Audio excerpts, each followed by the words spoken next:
Hey my loves, welcome back to my channel. My name is Aniyaha, and if you are new here, make sure you like, comment, and subscribe.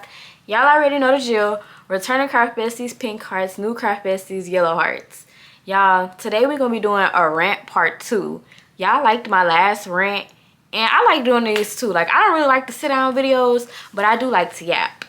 I got my crochet project. Get y'all projects, get y'all hooks, get y'all yarn. Let's sit down and yap and crochet. My project is a blanket. I know. And y'all getting the behind the scenes because I'm making a video, like a little vlog. So y'all stay tuned for that. So this is what I'm gonna be working on. So y'all get y'all project. I don't know what you're working on, but comment what you're working on. I asked y'all to ask me some questions or just, just some topics, so we can have for the rant. A few of y'all asked some stuff. So we just gonna go ahead and get into it. Try to keep it down to a minimum with my yapping because I don't want to have to edit an hour-long video. So advice you give to someone who's beginning their crochet journey. The advice I would give to somebody who's starting a crochet journey, definitely get cheap materials. Not even cheap materials, but you do not need to ball out on a whole bunch of stuff to learn how to crochet. I feel like crocheting is like one of the most cheapest hobbies to learn or to start for real, because literally you can get yarn from literally anywhere. And another thing I would suggest is art. I don't know if y'all know, but y'all don't know because I never told y'all, but I taught students how to crochet, and I found that the quicker the project as a beginner, the better, because it'll get you in like the muscle memory of working your hands, and it'll also put you in the mindset of finishing projects and give you that little confidence boost. Because when you learn a new hobby, you want to get it off the bat. Like, you don't want to be having to constantly mess up. So the more projects you finish as a beginner, the more confidence boost it's gonna give you, and it's gonna push you to keep crocheting. So work on a lot of small projects, finish them. Get familiar with the stitches. Learn the basic stitches first. Make sure your stitches is good, because that way, don't really too much focus on projects. Learn them stitches, boo. Learn your stitches, and then everything else, it'll definitely flow. And another thing, y'all, I talked about this in my last video, and I seen a lot of y'all in the comments where y'all was saying that y'all basically could relate, or y'all felt how I felt. And I'm just like, yeah, like y'all. But basically, I was saying, don't feel pressured to start selling your crochet pieces. And this also ties into being a beginner as well. I know crochet is really becoming more popular, and it's more like a lot of people are just starting it, like, learning how to crochet so they can turn it into like a little business and stuff. I definitely feel like, yes, if you want to start selling your crochet pieces, sell your crochet pieces by all means. But I will say, crocheting is not really the ideal business. Like, I'm not gonna lie, and I've had a lot of businesses, y'all. Like, I've had a lot, so I feel like I can have my say so on this. Like, crochet is so time consuming. It's so, and anything that's time consuming and you're putting a price on it, you're gonna want to price your stuff to whatever you feel like is your worth, basically. So definitely, I'm not gonna say don't turn it into a business, but at the same time, don't feel pressured to. It's okay to just crochet as a hobby. It's okay. You literally do not have to turn it into a business, because it's not the ideal business. And not only that, it's kind of hard to maintain a crochet business. That's what they really won't tell you. It's kind of hard to maintain a crochet business because not everybody really understands the aspects of crochet and what goes into it. So start it at your own risk. And since we already on the topic of starting a business or just businesses in general with crochet, a lot of y'all be asking me like how to use Depop. Is Depop worth it? Because I've told y'all I use Depop a few times, but I've been using Depop since I started crocheting, and it definitely has its pros and its cons. So I'm gonna just go ahead and start with the pros. You have, like, depending on what you're selling on there and how it look, you have more of a range, because people are on there to shop and spend money and shop for like clothes and accessories and stuff. So you do have that range to not only just get customers from people that you know or people that you're sharing your link with. It's people on there that might just be scrolling looking for a hat or a top, and they might see your stuff and just order, and they don't even know you. So like, that's the beauty of that. But I will say, when it comes down to it, it low-key is hard to promote your Depop, low-key. Like, unless you have, it's not even having like a fan base or anything, it's nothing with that. But not too many people are really like actually on Depop. So like, that means they would have to download the app, make an account, and sometimes people just don't want to do all that. So it's like, don't let that discourage you. Another con would definitely be that on Depop, once you sell an item, you do not get paid right away. And I feel like nobody says this. Like, everybody just like, get a Depop, get a Depop, get a Depop. But girl, if you really want that coin, like right then and there, you're not getting it right then and there. You don't get paid on Depop until the customer receives their item. And even after that, you have to wait like a few days or even like a week, I think, until you get paid. So if you're looking for some quick coin, Depop is not the place. It's not the place. Like, if you a small business and you want to, like, you know, just sell stuff, I low-key wouldn't recommend Depop, because Depop is more so for, okay, for me, for example, I sometimes crochet just like a bunch of just stuff, random stuff, and I just add it on my Depop and I forget about it, and it, you know, I get sales sometimes. But if you want it to be like an actual business where it's like, okay, I'm crocheting customs, I'm doing this, this, and that, I definitely would recommend just getting a website. And another, let me get y'all the tea. If you need a free website, y'all, use Big Cartel. If you're starting your business and you don't want to be paying like a monthly fee, get Big Cartel. You can literally make a free website and you get like 5 products for free. That's tea. Because I know sometimes as business owners, money not always flowing, boo. Like, realistically, that's what they don't tell you. Money is not always coming. Like, and that is okay. Like, some of the biggest businesses don't be making money sometimes, probably. So definitely look into that. And it's also easy to create your website on there. So look into that. That's my business advice, y'all. Business guru. How do you manage doing custom orders and also working on projects for yourself? Love you, bestie. I love you too, girl. Love you too. Not maintaining. I manage doing custom orders by not doing them. I'm not gonna lie. I have no desire for real for orders. So whenever I do get them, it's not that much excitement anymore. It used to be excitement, but I just find crochet way more fun when I'm not doing orders. But when I was doing a lot of custom orders, that's just me being real, but whenever I was doing a lot of custom orders, definitely crochet stuff outside of those orders. Like, if you have a little time, do something like small or like another little project that you've been wanting to do, because that way you're not getting burnt out of crochet. Because I find it boring when you're doing a bunch of orders and you gotta constantly do what the customer want. Like, yeah, it's a business, but at the same time, you're supposed to have like that creative freedom with crochet. So it low-key puts like a strain on that. So I definitely recommend doing little projects in between, or just doing like, I don't know, just do little projects in between orders. Have like a little project list of like a bunch of stuff you want to make. That's what I do. I have project lists of a bunch of stuff I want to make, and sometimes I never get to them, sometimes I do, sometimes I don't. But it also just opens up the door if you do need to de-stress from doing orders. So definitely do that, because I've seen a lot of people literally burn out of crochet and not want to ever crochet again because they get so many crochet orders. And like I said, crochet is like, that's slow fashion. It's like a labor of love. Like, you can't just be pulling out a granny square, 1,000 granny squares off the, come on now, like out thin air. You can't do that. So it definitely is, it's not, I personally, like, don't attack me. I don't feel like crochet should be businesses. Like, it's just too much of a labor of love.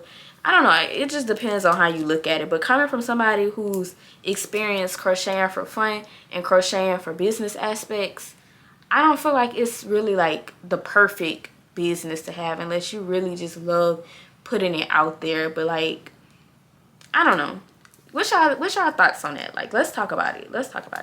Next question. Okay, so my craft bestie asked me what's some activities or hobbies I want to start doing. So y'all, I'm literally searching for hobbies. I feel like I always need a new hobby. Hobbies keep you sharp. Like, I really feel like hobbies keep you sharp. And I love people that have thousands of hobbies. Like, especially them random hobbies. Like, girl, what are you doing? I'm one of them people, I feel like I know how to do everything. And I said this like a year ago on TikTok. I was like, I feel like my toxic trait is I feel like I know how to do everything. So I just go buy the stuff and then I'll do it for a short period of time. And I'll never go back and do that. But some hobbies I definitely want to do is I definitely want to start like using my Cricut more, making like shirts and stuff. I have a sewing machine in my closet that I never pull out. I want to start back sewing. I used to sew bonnets and stuff. I used to make shirts and like, it's so many like DIYs that I would do that I haven't been doing. And that's gonna be in some of our craft vlogs, our crafty diaries. That's gonna be in some of them. I don't know if y'all would really want like a tutorial on that because that's really not a tutorial, but I will give y'all like a behind the scenes, like sewing and using my Cricut and stuff and implementing that into my little crafty diaries. So that's something. Oh, and I also want to get into like jewelry making maybe, or just making like cute stuff. I don't know. I need to find like some cute DIYs. I love that. It just warms my heart. So I gotta find something. If y'all got some recommendations, help y'all girl out. Like, I don't want to paint. I don't know how to draw. So painting, I don't really want to do that. I would probably do pottery. Do I get like I do pottery? I feel like I do. Okay, just a little project update. This is what I got so far. Okay, next question. Recommendations for Black authors and books. Okay, Black authors.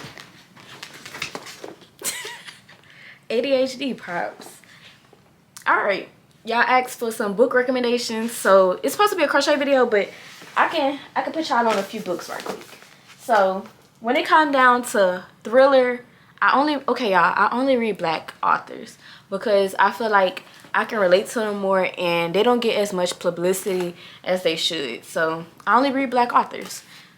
Thriller, Shanora Williams. She writes psychological thrillers. Her books, T. Read them. You're gonna finish them in one sitting.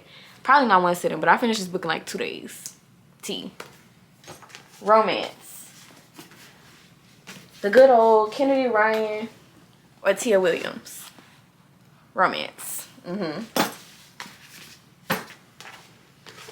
Urban fiction. Ashley Antoinette. Ain't nobody messing with Ashley Antoinette when it comes down to urban fiction. I'm sorry. She got a lot of trigger warnings. Check the trigger warnings on all books though before you read them, so you're not getting triggered. Another thriller. Tiffany Jackson. I cried like a baby. I cried for days after I read this book. Girl, go get this book. If y'all don't read nothing else, go get this book. Go get all the books because they're all good, but go get them. These are my staples. Like, and for me to buy a book, it really has to be good. So that just says a lot. I don't just buy books just to buy books. So definitely go get those books. One of my girls asks, would you ever try to make a crochet dress? Yes. The thing is, y'all, I want to make a crochet dress. I've actually started a few crochet dresses, but the measurements wasn't given. But I've been doing better and getting better at measuring and trying out different patterns and freehanding and stuff, and just, you know, doing all that type of jazz. I've been getting better with that. So I'm definitely gonna redo it before the summer is over. But I had used acrylic yarn, and low-key I probably wouldn't use acrylic yarn. I know I was telling y'all that I need to find like an acrylic cotton alternative, this is basically what this is, and I had it in my stash and I really like it. So I feel like whenever I make clothes, I might invest in like a yarn like this, because the texture is just so, it's so good. Like, it's just real good. I just love it. But I definitely will. I feel like, oh my gosh, y'all, let's talk about it. Like, let's literally get into it. The way I've been pumping out like these clothes, like if I weave my ends in, they would be even more tea. But just to think that I'm making clothes now, y'all, when I tell y'all I was a hat girl, and I know y'all probably might get tired of me saying this, but when I tell y'all I was so hard up on like, I'm not making nothing but hats, like, it's actually insane that I put myself in that box. That's another thing. Don't put yourself in a box when it comes to crochet, because look at me. I'm literally crocheting a blanket right now. I always said I would never do this, but look at me, I'm making a blanket. Like, test the limits, test yourself. Like, also, don't be dependent on patterns, because what I've learned is sometimes it might not be a pattern, but that don't mean don't make it. I need y'all to start writing these patterns and making these patterns and getting on y'all YouTube Zoom, so that I can have some new stuff to crochet. I get tired of crocheting the same stuff, and I get tired of looking for patterns and there's no pattern. So, and sometimes I don't want to be the one to make the pattern, so I need y'all to hop on y'all Zoom and start making y'all crochet content. I've been seeing a lot of girls, I've been seeing a lot of everybody start their crochet channels and stuff, and start they crochet vlogs, and the crochet challenges, and it just warmed my heart. Like, I love seeing that, because I remember at one point in time when I was searching for videos like that, it wasn't no videos like that. So I love how I could type in crochet vlogs or crochet challenges and a bunch of people pop up. Like, I love that, because it used to not be that diverse. It's getting so much more diverse, and like, I really love that as a crochet girl. Really, don't limit yourself to just crocheting one thing, because crocheting a whole bunch of stuff and seeing what you can make and what you can't make is actually very fun. Like, it is really, really fun. Like, I'm just casually sitting here crocheting a blanket, and it's actually really entertaining, not gonna lie, and it's real effortless. Like, once you realize everything is basically like the same stitch in different fonts, crocheting and freehanding stuff will really just be easy. I was asking me for a tutorial on that top I made yesterday. Let me show y'all. Not yesterday, top. I posted pictures on my Instagram, but it came out so cute. Y'all was asking for a pattern on that. Y'all, it's literally just 2 granny squares right here, like 2 6 round granny squares, and then in the middle it's an 8 round triangle granny square, and on the sides it's 2, like, it's granny square, the triangle granny squares. And that did not take long, and it was very easy. So that's the key to it. Learn the stitches, learn the basic stitches, and learn shapes. I really always would recommend learning granny squares, because I know a lot of people get so intimidated by granny squares, but granny squares, you can do anything. You can make hats, you can make bags, you can make clothes. The granny squares are like, the opportunities for granny squares are endless, and I just love that, because I've always been a granny square girl. I've never been really intimidated. That's probably why I'm like this, because whenever I was a beginner crocheter, I literally started crocheting, learning with granny squares. Like, my bad, I made a bag and it was horrendous. Like, let me pull up a picture and show y'all. I had to go find a picture of these granny squares so I can really show y'all, so y'all can feel me. Like, look at that. What is that? Like, what even is that? Like, I thought this bag was so tea. Like, I thought I ate that up. Girl, you did not eat that up. But that just go to show, trust the process.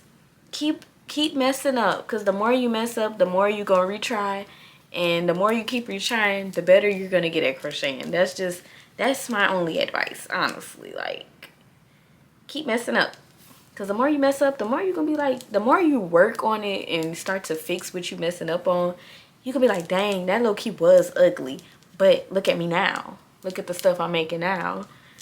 Everybody got to go through that phase. I don't know though. Some people get it off the bat and they stuff be real cute. Like, but I wasn't one of them. I had to mess up 1,000 times until I got good. So, one of the craft besties asked, how do you figure out pricing for custom orders? All right, let's get into that.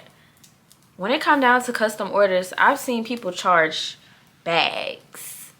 I've seen people charge little amounts of money for they hard earned, like they hard work of crocheting. I can't tell y'all what to charge for y'all custom orders, but I know a lot of people go by like how much yarn they use, how many hours they use. I mean, it took. I personally never did that. I always just felt like, okay, I never really calculate yarn because sometimes it also depends on what you crocheting, because a person that crochets clothes, a person that crochets plushies, a person that crochets hats, all our pricing is going to be different because yarn is different prices. So yarn for me is really not that much. Like for what I would be making, like hats, I mainly sell hats. I don't sell clothes. I don't really sell none of that. So one skein of yarn, that's really not a lot. That's really nothing. So I really don't hold that against the customer. Now, when it comes down to it, I just go off vibes. I low-key go by how long it took. Like, if it's like some jumbo ruffles, okay, yeah, I'm charging a pretty penny for that. But like, if it's just like a wavy brim hat, I'm really not charging a lot for that because I really don't take, it's not that it doesn't take long. It doesn't take long, and it also don't take that much yarn. So I'm not finna charge a bag. But it also depends on, is crochet what you do for a living? Is this where you making most of your money? I feel like that's gonna determine what you charging for them prices. Cause I done seen a few of my craft business charging that bag, and they making that bag, and I'm, kudos to you, boo. Kudos to you. But I definitely feel like nobody can tell nobody how to charge for anything, because we are different. Like, I might charge $5 for a hat because I really don't care about crocheting, like the money from it. But one of my craft besties might charge $50 for the hat. So it really just depends on you. Honestly, you're the creator. You can literally charge whatever you want. And don't feel bad for charging whatever you want, because at the end of the day, your target audience, your customers, they're gonna find you. They're gonna find you. So if you want to charge a stack for your hat, boo, charge a stack. Charge that stack. It's up to you. You hold all the power in that aspect. So that's the beauty of being a business owner. But don't be OD with it. Like, make sure your product it evens out with that price. Like, you know, don't just be charging an arm and a leg and the quality is not giving arm and a leg. You know, I'm just being honest. I'm being y'all bestie. Don't be overdoing it. Because in this economy, people shopping is a blessing. So, hey. Besties asked if I was watching any shows. Y'all, I can't tell y'all the last time I watched a show. I have not been watching TV for real. Like, I watch a little bit of YouTube every now and then. But even then, I don't really be watching nothing. I have nothing to watch. But I've been seeing y'all all talk about that Bridgerton. I be getting recommended shows like that, but whenever I do watch shows, I watch old shows like Boondocks. That's my favorite show. Boondocks, Girlfriends. That's my two favorite shows. Like, that's my comfort shows. So I literally binge watch old shows. Like, it's no new shows that really be piquing my interest. Like, I've tried watching some, but they just don't be giving. They don't be giving. And 9 times out of 10, I replace watching TV with reading, because some of the books I be reading be giving movies and shows. So it really don't even be phasing me that I don't watch TV no more. And plus, nothing that be coming out really be piquing my interest, honestly. Like, it just be looking, everything be looking the same, and it's just ugh. And I can't take no more heartbreak of getting attached to a show just for the show to get discontinued. So I take no more of that. I cannot. So I'm just not watching no more TV. Actually, I'm actually never gonna watch TV again. I'm gonna go ahead and end this But don't be sad. Don't be sad because y'all gonna get another video with the behind the scenes of me making this blanket. So this is what we have so far. I did about 3 rows while I yapped, and it went by pretty fast. Like, I didn't even realize. That's why I love the granny stitch. Like, it worked up so fast. But I hope y'all like this video. Y'all let me know. I love y'all. Y'all know we go together real bad. Love y'all. See y'all not next week. I'll see y'all this week.